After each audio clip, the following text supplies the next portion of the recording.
আমাদেরকে সবচেয়ে ভালোবাসেন আমাদের রব আল্লাহ। সত্যিকারের ভালোবাসার ডেফিনেশনটা হচ্ছে যে আপনি নিঃস্বার্থভাবে কাউকে ভালোবাসেন। আমাদের আশপাশে যারা আছে, যারা হালাল, ইভেন হালাল, আমার মা, আমার বোন, আমার বাবা, আমার স্ত্রী, আমার ছেলে, আমার মেয়ে, এদেরও যদি কখনো স্বার্থে আঘাত পড়ে, দেখবেন সেও আপনার পাশ থেকে সরে যাচ্ছে। এমন হয়নি কখনো?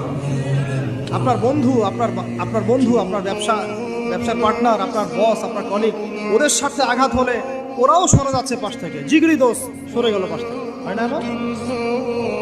ভালোবাসা দুই প্রকার। বলেন কয় প্রকার? আমার সাথে বলেন, এখানে শেষ করে দিব 10টা মিনিট। ভালোবাসা কয় প্রকার? একটা হচ্ছে নিঃস্বার্থ ভালোবাসা। কি স্বার্থ? কোনো স্বার্থ নাই, নিঃস্বার্থভাবে ভালোবাসা। একটা হচ্ছে কোনো না কোনো স্বার্থ জড়িত আছে এমন ভালোবাসা।